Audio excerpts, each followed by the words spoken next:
So before starting the generator, we will study about what is AC current and what is DC. So here we have, I hope the screen is visible to you.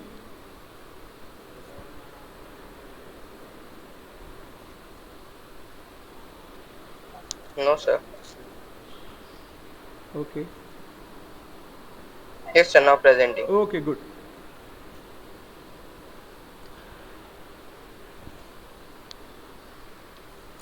So basically we have a two type of electric current. Actually, as far as we talk about electric current, we have two types. One is AC and one is DC, alternating current.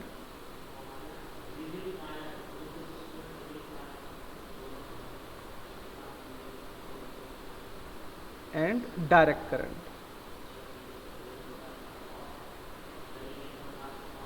So for understanding the sense of direct current and AC current, alternating current or direct current, you should understand it by the graph of by the plot of time and current variance, time and current variance graph.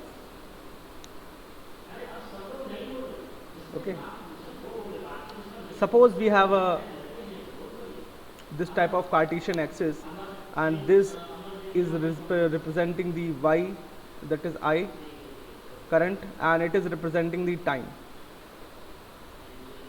Similarly, this is the representing the current I.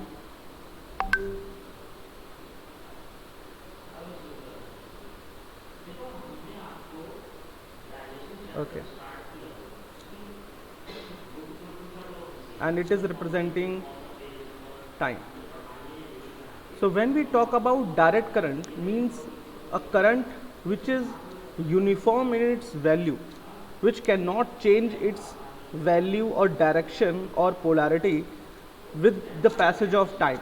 Time के बीतने के साथ अगर कोई current अपनी value change नहीं कर रहा, it means it is a direct current.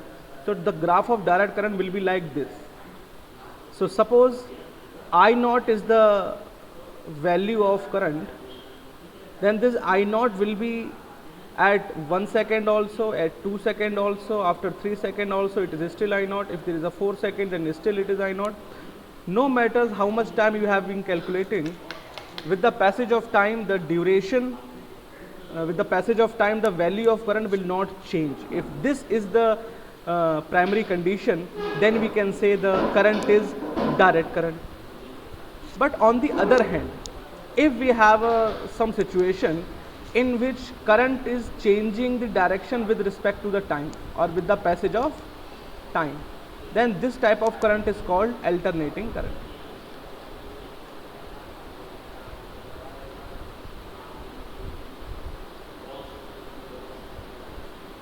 This is called alternating current. So as you can see that first half of this current is in positive and second half of this current is in negative, and between this whole one cycle there is three times basically it is starting from 0 and again it becomes 0, and here it again is 0. So this is representing one complete cycle. तो ये जो tendency है, this is the behaviour of AC current और we can say alternating current. Now you should understand what is the sense of AC, what is the physical significance, what are the advantages or disadvantages.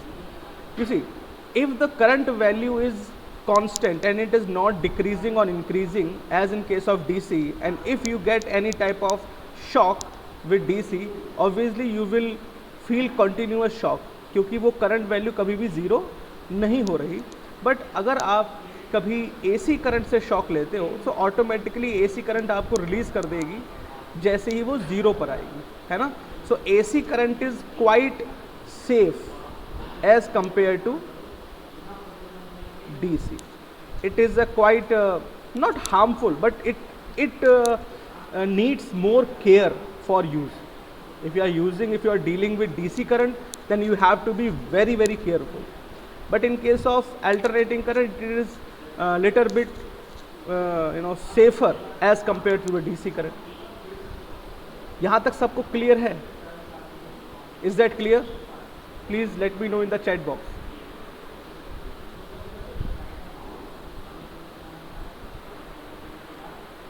Okay. Please, there are total 39 students are there. Please सभी लोग बता दें. If there is any doubt, we can explain it again.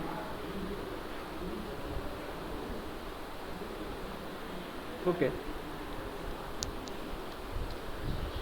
तो DC current तो समझ ही गए होगे. DC current is the current which is constant, जिसके टाइम के पैसेज के संग उसकी वैल्यू में कोई चेंज ना हो. But now you should understand AC is also have quite different behavior. Suppose we have this type of Cartesian system, and any current, suppose this is representing direction of I current and this is representing the direction of time. So if we have this kind of wave, this kind of tendency, then this is also a AC current, क्योंकि इसमें भी time के साथ with respect to the time value change हो रही है. Now the difference is when this graph is representing which is starting from zero, then it is called sine graph and it is called cos graph. So the equation of this current can be written as I equals to I naught sin omega t, and equation of this current is known as I equals to I naught cos omega t. And why it is starting from sine, why it is being sin omega t, where omega is the angular frequency of AC, or we can say angular frequency. Angular frequency. Here omega is angular frequency.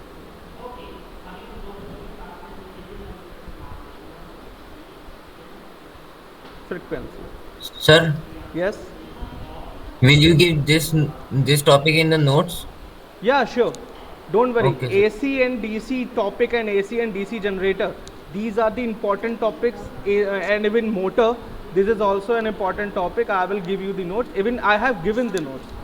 If you check out the Sir, PDF. no sir, about these graphs and this formula, it is in the notes. No. This is not in the notes. Actually, you see, this is belongs to upper class 12. Okay.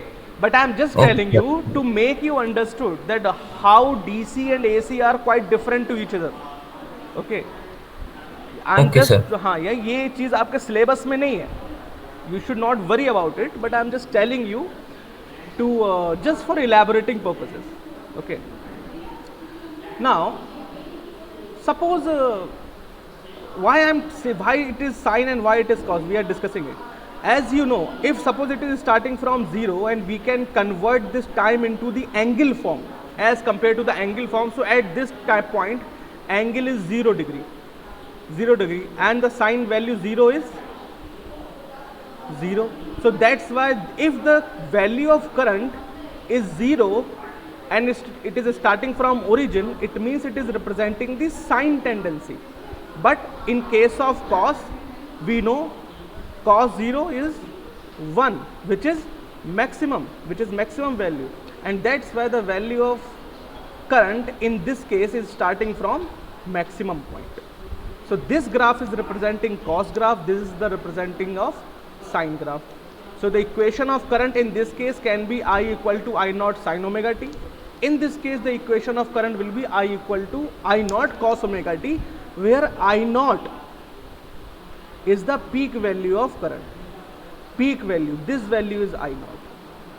Here this value is I naught, or this value is minus I naught. Similarly, this value is minus I naught. तो basically alternating current कुछ इस behaviour में होगी कि वो जितना positive में अपनी पीक वैल्यू यानी मैक्सिमम वैल्यू को एक्वायर करेगी, उतनी ही नेक्स्ट साइकिल में वो या नेक्स्ट हाफ साइकिल में वो नेगेटिव में भी जाती है. तो कॉन्स्टेंटली वो अपनी वैल्यू लगातार चेंज करती है. बात क्लियर समझ में आ रही है? Please tell me in the chat box.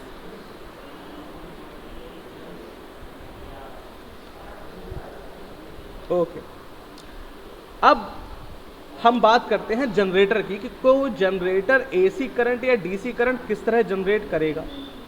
ठीक है, तो उसके लिए पहले एक बार हम राइट हैंड रूल भी पढ़ लें, फ्लेमिंग्स राइट हैंड रूल जो था हमारा, उसको भी पढ़ लें एक बार। ये हमारा फ्लेमिंग्स राइट हैंड रूल था कि अगर हम अपने राइट हैंड के थंब, फोर फिंगर और मिडिल फिंगर को उसी तरह एक्सपेंड करें जिस तरह हमने लेफ्ट हैंड को एक्सपेंड किया था फ्लेमिंग्स लेफ्ट हैंड रूल में, तो थंब की डायरेक्शन मोशन बताएगी, यानी मोशन ऑफ क्वाइल या मोशन ऑफ कंडक्टर। जो फोर फिंगर है वो हमें मैग्नेटिक फील्ड की डायरेक्शन को बताएगी, और मिडिल फिंगर हमें इलेक्ट्रिक करंट जो इंड्यूस होगी, इंड्यूस्ड इलेक्ट्रिक करंट की डायरेक्शन बताएगी। पर ध्यान रखिएगा, ये लॉ जो फ्लेमिंग्स राइट हैंड रूल है ये हमेशा लेंज लॉ के साथ ही पढ़ा जाता है, लेंज लॉ के साथ ही पढ़ा जाता है। और लेंज लॉ क्या है कि इंड्यूस्ड करंट की डायरेक्शन हमेशा कुछ ऐसी होगी कि वो उसी रीज़न या कॉज का अपोज करेगी जहाँ से वो ओरिजिनेट हो रही है या इंड्यूस हो रही है। So basically if you are changing by increasing the magnetic field, then it will oppose the primary current. If you are changing the magnetic flux or field by decreasing the current, then it will support the primary current, जो कि हम लोग कल discuss कर चुके थे कल के लेक्चर में, वही चीज़ है। अब AC और DC जनरेटर के कंस्ट्रक्शन और उनका कंपैरिजन, ये आपको एक इलस्ट्रेशन यहाँ पर दिख रहा होगा। देखिए इसमें कंस्ट्रक्शन ऑलमोस्ट सेम है, दिखने में बिल्कुल सेम ही है, लेकिन आपको जो बेसिक अंतर नज़र आ रहा होगा वो आ रहा होगा इस एरिया में नज़र। यहाँ पर आप फोकस करें, दिख रहा है आपको? Basically AC electrical generator have two brushes and मतलब basically AC generator have a pair of brushes and pair of ring, but in case of DC generator there is only one brush and ring is present. अंतर क्या है? AC generator में हमको किसी एक side से मिलने वाली करंट एक ब्रश से आउटपुट में आती है और दूसरी साइड से मिलने वाली current, induce current, second brush से आउटपुट में आती है। और इस तरह हमें कभी एक ब्रश से एंड देन सेकेंड ब्रश से इस तरह करंट मिलती है जो कि एसी कहलाती है।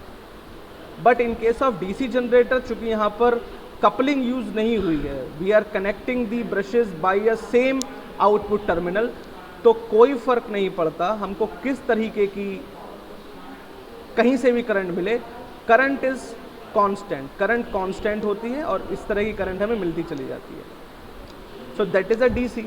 अब इसमें पार्ट्स क्या क्या हैं? तो देखिए मैग्नेटिक पोल पीसेस दोनों में हैं, मैग्नेटिक पोल पीसेस। ये जो ABCD आपको रिंग दिख रहा है एक रेक्टेंगुलर, ये आर्मेचर क्वाइल है, आर्मेचर क्वाइल दोनों में ही होती है।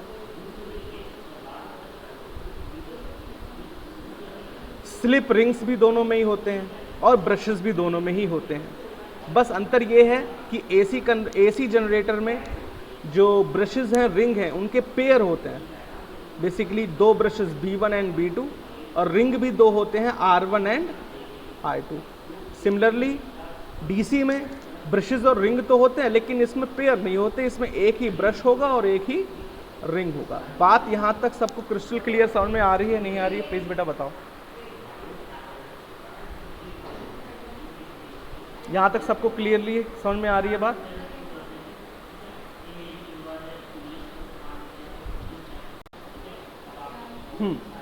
ओके।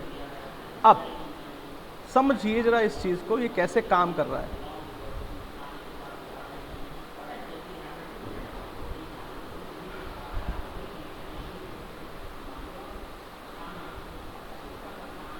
इलेक्ट्रिक जनरेटर करते क्या है?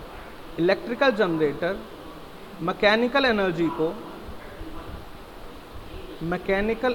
को इलेक्ट्रिकल एनर्जी में कन्वर्ट करता है, इलेक्ट्रिकल एनर्जी में कन्वर्ट करता है। ये है जनरेटर। ठीक है। और अगर आप उल्टा कर दो, इलेक्ट्रिकल एनर्जी को मैकेनिकल एनर्जी में कन्वर्ट कर दो, तो ये चीज़ कहलाती है मोटर। ये पढ़ चुके थे, मोटर हम पढ़ चुके हैं, है ना। तो जाहिर है कि इलेक्ट्रिकल एनर्जी को मैकेनिकल एनर्जी या मैकेनिकल एनर्जी को इलेक्ट्रिकल एनर्जी में कन्वर्ट करने की जो डिवाइसेस हैं उनके कंस्ट्रक्शन में सिमिलैरिटी होगी ही होगी। तो आप अगर देखो तो डायग्राम जो मोटर का था वैसा ही सिमिलर डायग्राम जनरेटर का भी है, but the difference is motor को हमने किसी पावर सप्लाई से जोड़ा था, हम इलेक्ट्रिक करंट उसमें यूज़ कर रहे थे और मैकेनिकल एनर्जी बना रहे थे। बट जनरेटर को हमने किसी आउटपुट किसी भी आउटसोर्सिंग सप्लाई से कनेक्ट नहीं किया है, उसे हमने आउटपुट से कनेक्ट किया है कि हमें वहाँ से करंट लेनी है। We have to taking the current, we are taking the current from generator. तो जनरेटर में आपको अच्छे से पता है कि हम एक केमिकल फ्यूल का यूज़ करते हैं, केमिकल फ्यूल का यूज़ करते हैं। बेसिकली डीजल हो सकता है, पेट्रोल हो सकता है, केरोसिन हो सकता है, आपको पता ही है जनरेटर में ये सब चीज़ें यूज़ होती हैं। एंड केमिकल फ्यूल को हम कंबक्शन चैम्बर में बर्न करते हैं और उस थर्मल एनर्जी से जो हमें मैकेनिकल एनर्जी मिलती है, उस मैकेनिकल एनर्जी से हम आर्मेचर कॉइल को रोटेट करते हैं, आर्मेचर कॉइल को रोटेट करते हैं। मैकेनिकल एनर्जी से आर्मेचर कॉइल को रोटेट करते हैं। अब जब ये मैग्नेटिक फील्ड है मान लीजिए, और ये है आपकी आर्मेचर कॉइल, अब जस्ट अज्यूम कीजिए अगर ये लगातार रोटेट हो रही है, अगर ये लगातार रोटेट हो रही है तो एक सिचुएशन ऐसी आएगी जब नॉर्थ साइड से साउथ की तरफ जाने वाली मैग्नेटिक फील्ड लाइंस की जो संख्या है वो कभी तो कॉइल में बहुत ज़्यादा फ्लो होंगी, कभी बहुत कम फ्लो होंगी। तो लगातार मैग्नेटिक फ्लक्स में क्या हो रहा है? चेंज ड्यू टू रोटेशन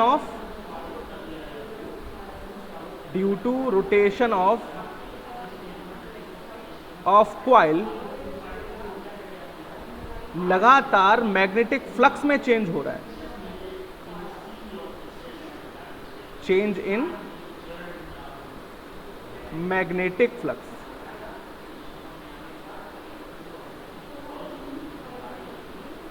और हमें पता है, we had already studied it, that if there is a magnetic flux change then there will be a current induced. तो एक करंट इंड्यूस्ड हो जाएगी और उसी करंट को हम आउटपुट पर रिंग की हेल्प से किसी भी डिवाइस में ट्रांसफ़र कर सकते हैं, चाहे तो पावर सप्लाई में जोड़कर अपने घर में सप्लाई कर सकते हैं, इलेक्ट्रिक मीटर में जोड़कर घरों में सप्लाई कर सकते हैं, या फिर हम इसे स्टोर भी कर सकते हैं। Is that clear? ये बेसिक वर्किंग है जनरेटर की। इज़ दैट क्लियर बेटा? प्लीज़ लेट मी नो, और we should explain again.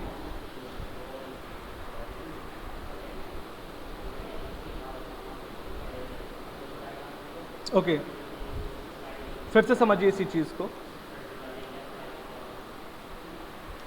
What generator can perform? Generator convert mechanical energy into electrical energy.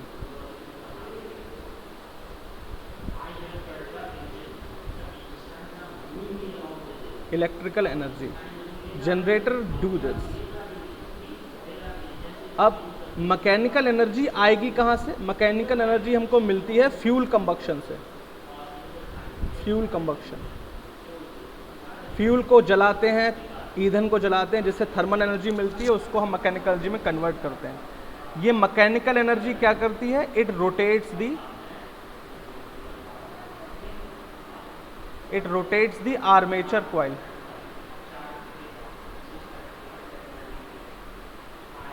अब आर्मेचर कॉइल कैसी होगी भाई? मान लीजिए ये हमारे नॉर्थ और साउथ पोल हैं,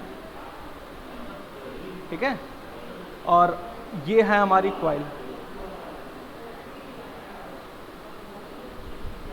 कुछ इस तरह। तो अभी तो इस केस में मैग्नेटिक फील्ड लाइंस कुछ ऐसी हैं।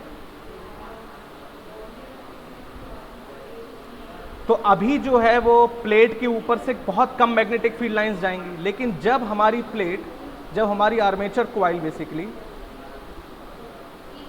रोटेट हो रही है, हमारी कॉइल रोटेट हो रही है, और रोटेट होके जब इसकी स्थिति ऐसी होगी,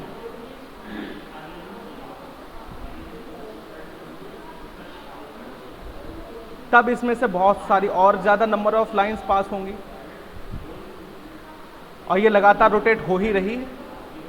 तो धीरे धीरे इसमें कभी मैग्नेटिक फील्ड लाइंस की संख्या बढ़ेगी, फिर घटेगी, फिर बढ़ेगी, फिर घटेगी। तो बेसिकली कॉन्टिन्यूअस फ्लक्स चेंज होता रहेगा। It leads to the continuous flux change. Rotation rotates the armature coil, which leads to change in flux, change in magnetic flux.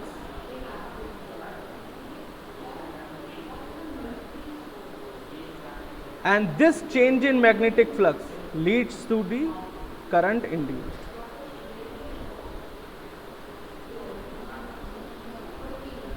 यही हमारे इलेक्ट्रिक जनरेटर की बेसिक वर्किंग है. Now is it clear to you? Please tell me.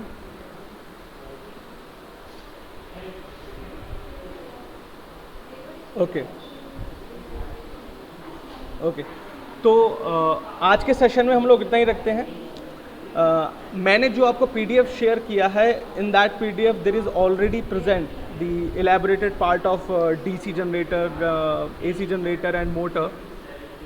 And even motor can also be DC motor और AC motor. So basically motor के case में AC और DC का मतलब ये है, a motor which operates on DC current called DC motor, and the motor which operates on AC current it is called AC motor. तो उसमें कोई प्रॉब्लम की बात नहीं है. प्लीज़ जो इस चीज़ को आप एक बार फिर से पीडीएफ से रिवाइज कीजिएगा. I will try to make the experimental video, अगर पॉसिबल हो सका then definitely I will make the experimental video that how armature coil rotates and how it changes the magnetic flux. Okay, उसके लिए एक मैं आपको ज़रूर एक बना लूँगा, एक एक्सपेरिमेंट बना लूँगा छोटा सा, and I will upload that definitely, and I will upload this session also. Sir, that be PDF we have to write in notebook. You can do, if you want to make the notes, then you can do, you can make short to that PDF. उसको थोड़ा short में भी लिख सकते हो. If you are not able to write down, आप लिखना नहीं चाहते, तो आप एक काम कीजिए, उसको लिखने की प्रैक्टिस कर लीजिए एक रफ कॉपी पे, उसका प्रिंट आउट ले लीजिए. Basically the basic purpose of that PDF is to procure your literature. आपके पास लिटरेचर होना चाहिए. This is the whole sole purpose of that PDF. Okay, so thank you students, thank you so much. If there is any problem, then you can ask. Is there is any problem? Okay, thank you.